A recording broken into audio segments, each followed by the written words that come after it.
పూర్ణచంద్ర మీద ఎవరు ఊహించని యాంగిల్ ఒకటి బయటకొచ్చింది. అది మామూలుగా అయితే అందరికి కూడా ఏమనుకున్నారంటే, స్వేచ్ఛ ఆత్మహత్యకు పూర్ణచంద్ర కారణం అనేదే ఇప్పటివరకు ఉంది. హ్మ్. సో, దాన్నేమంటారంటే అబెట్టింగ్ సూసైడ్ అంటారు. అంటే సు ఆత్మహత్యకి ప్రేరేపణ. ఎవరైనా ఆత్మహత్య చేసుకోవడానికి పలానోళ్ళు కారణము. పలానా వ్యక్తి రాస్తా కూడా ఉంటారు చాలామంది. నా హ్మ్. ఆత్మహత్యకు వాళ్ళే కారణం అని. సో, అట్లాంటప్పుడు ఏందంటే అబెట్టింగ్ సూసైడ్ కింద ఒక సెక్షన్ ఉంటది. అది 108 బిఎన్ఎస్ భారతీయ న్యాయ సంహిత 108 సెక్షన్. సో, అది వర్తిస్తది అనే అందరూ అనుకున్నారు. కానీ ఇప్పుడేమైందంటే అనూహ్యంగా పోక్సో కేసు రంగంలోకి వచ్చింది. ఈ మధ్యకాలంలో పోక్సో కేసుల మీద విపరీతంగా చర్చ జరుగుతుంది. కోర్ట్ హ్మ్. అనే సినిమా కూడా వచ్చింది. పోక్సో కేసు అంటే protection of children from sexual offences. అంటే పిల్లలంటే మగైనా ఆడైనా దీన్ని జనరల్ న్యూట్రల్ లా అంటారు అనమాట. అంటే కేవలం స్త్రీలకే కాదు మగ పిల్లలు కూడా 18 ఏళ్ళ లోపల మగ పిల్లల్ని ఎవరైనా స్త్రీలు 18, 19 ఏళ్ళ దాటిన స్త్రీలు సెక్సువల్గా అబ్యూజ్ చేస్తే వాళ్ళు కూడా ఈ కేసు పెట్టచ్చు. స్త్రీల మీద కూడా పెట్టచ్చు. కొన్నిసార్లు స్త్రీల మీద కూడా పెట్టారు. హుహు. సో, ఇది జనరల్ న్యూట్రల్. అంటే పిల్లల్ని సెక్సువల్ అబ్యూజెస్ నుంచి రక్షించడం కోసం ఈ ప్రత్యేక చట్టాన్ని తీసుకొచ్చారు. ఎప్పుడైనా ప్రత్యేక చట్టాలంటే అర్థం ఏంటంటే, ఒకటి ప్రత్యేక కోర్టులు ఉంటాయి. వాటిని త్వరగా విచారిస్తారు. 2 ప్రత్యేక చట్టంలో కొంత రిగరస్‌గా ఉంటాయి రూల్స్. అంటే త్వరగా బెయిల్ రాదు. మిగతా వాటిలో వచ్చినట్టుగా శిక్షలు కూడా కఠినంగా ఉంటాయి. హ్మ్. అట్లాగే దీని చుట్టూ ఒక చర్చ కూడా నడిపి అవేర్‌నెస్ కూడా తీసుకురావాలి. అంటే పిల్లలు ఒక్కొక్కసారి ఏమవుతుందంటే కాన్సెన్సస్ సెక్స్ అంటారు. కాన్సెన్సస్ అంటే ఒప్పందం. వాళ్ళ ఒప్పుకొని ఒక 18 ఏళ్ల పాప ఉంది. ఆ పాప ఇష్టపూర్వకంగా ఒక 19 ఏళ్ల అబ్బాయితో కలిస్తే కూడా ఆ అబ్బాయి మీద పోక్సో పెడతారు. సో, ఇప్పుడేమవుతుందంటే ఇది ఈ పోక్సో కేసు దుర్వినియోగం కూడా అవుతుందనేది చాలామంది చెప్తున్నారు. దీని మీద దుర్వినియోగం ఎలా అవుతుందో కోర్ట్ అనే సినిమా మనకు చూపించింది. అంటే ఇద్దరికీ ఈక్వల్ ఏజే.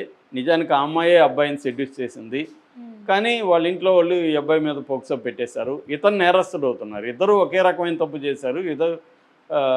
ఈ అబ్బాయికి 19 ఏళ్ళు కాబట్టి ఈ అబ్బాయి నేరం చేశాడని పెట్టేస్తున్నారు. ఇంకొన్ని కేసుల్లో ఇద్దరికి 18 ఏళ్ళు ఉన్నప్పటికీ అమ్మాయే అబ్బాయిని సెడ్యూస్ చేసినప్పటికీ అబ్బాయినే దోషిగా చెప్తున్నారు.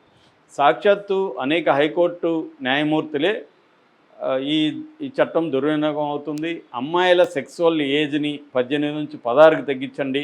ఎందుకంటే ఇవాళ ఉన్న టెక్నాలజీ కానీ, ఫోన్లు కానీ వీటి వల్ల అమ్మాయిలు చాలా అడ్వాన్స్‌గా ఉంటున్నారు. సో, చాలాసార్లు అమ్మాయిలే అబ్బాయిల్ని సెడ్యూస్ చేస్తున్నారు. దానికి వాళ్ళకి చట్టం ఇవేమీ తెలీదు ఆ ఏజ్‌లో.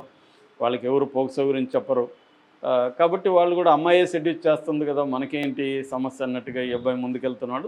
ఇవన్నీ అయినాక వాళ్ళ ఇంట్లో వాళ్ళకి తెలిసి వాళ్ళ ఇంట్లో వాళ్ళు ఈ అబ్బాయి మీద పోక్సో కేసు పెట్టేస్తున్నారు. ఈ అబ్బాయి జీవితం నాశనం అయిపోతుందని అనేక మంది హైకోర్టు జడ్జిలు కూడా చెప్తున్నారు. కానీ సుప్రీంకోర్టు ఈ విషయంలో లిబరల్‌గా లేదు. సుప్రీంకోర్టు స్ట్రిక్ట్‌గా ఉంది. ఓకే. అందువల్ల హైకోర్టులు చెప్తున్నా కూడా పట్టించుకోవట్లేదు. మరోవైపు గవర్నమెంట్ కూడా ఏజ్‌ని తగ్గించట్లేదు. చాలా దేశాల్లో 15 ఇయర్స్, 16 ఇయర్సే సెక్సువల్ ఏజ్ ఉంది. మన ఓకే. దేశంలో 18 ఇయర్స్. అదెప్పుడో పాతకాలం నుంచి వస్తుంది. హ్మ్. ఇవాళ మారిపోయింది. టెక్నాలజీ మారిపోయింది. విలువలు మారిపోతున్నాయి. ఎక్స్‌పోజర్ విపరీతంగా వచ్చింది. ప్రతి సెల్ ఫోన్‌లో పోర్న్ వచ్చేస్తుంది. సో, ఇవన్నీ చూడడం వల్ల ఒక క్యూరియాసిటీ ఉంటుంది ఆపోజిట్ సెక్స్ మీద. కాబట్టి దీన్ని ఏదో వాళ్ళు తెలుసో తెలియకో ఇద్దరు కలిసి ఒక తప్పు చేస్తే మగవాడే బలవుతున్నాడన్న ఇది వచ్చింది. సో, ఇప్పుడు ఈ కేసులో ఈ అబ్బాయి మీద పోక్సో ఎందుకు పెట్టారు అంటే, ఈ అబ్బాయి ఒక లెటర్ రాశాడు. ఆ లెటరు 5 పేజీల లెటర్ బయటికి రాశాడు. అంటే ఈ ఓకే. అబ్బాయి ఎందుకు రాశాడు? వాళ్ళ అమ్మా నాన్న వాళ్ళ అమ్మా నాన్న కానీ, లేకపోతే చుట్టూ ఉన్న సమాజం కానీ, ఈ అబ్బాయి వల్లే స్వేచ్ఛ చనిపోయింది. అంటే స్వేచ్ఛ విక్టిము, ఈ అబ్బాయి పెర్పెట్రేటరు. ఈ అబ్బాయి ఒక దుర్మార్గుడు. ఆమెను స్వేచ్ఛను మోసం చేశాడు. ఆమెను ప్రెజర్ తీసుకొచ్చాడు.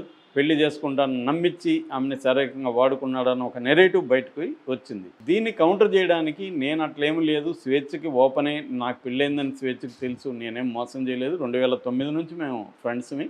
2020లో మేము దగ్గరయ్యాము. కాబట్టి అంతకుముందే ఆ అమ్మాయికి 2 పెళ్ళిళ్ళైనాయి, 2 విడాకులైనాయి. రెండవ భర్తతో పాప ఉంది.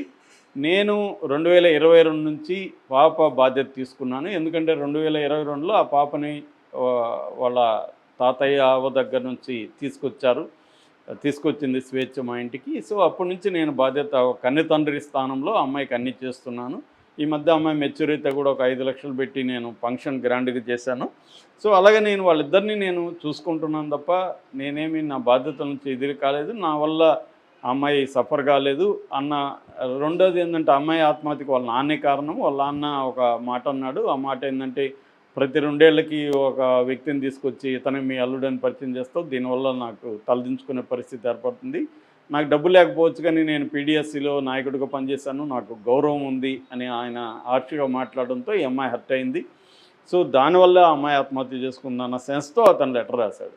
సో దీనికి కౌంటర్గా ఇప్పుడు స్వేచ్ఛ కూతురు అరణ్య రంగంలో దిగి అసలు నన్ను కూడా అబ్యూజ్ చేశాడు అతను, నన్ను కూడా బ్యాడ్ టచ్ చేశాడు కొన్ని పార్టీలు.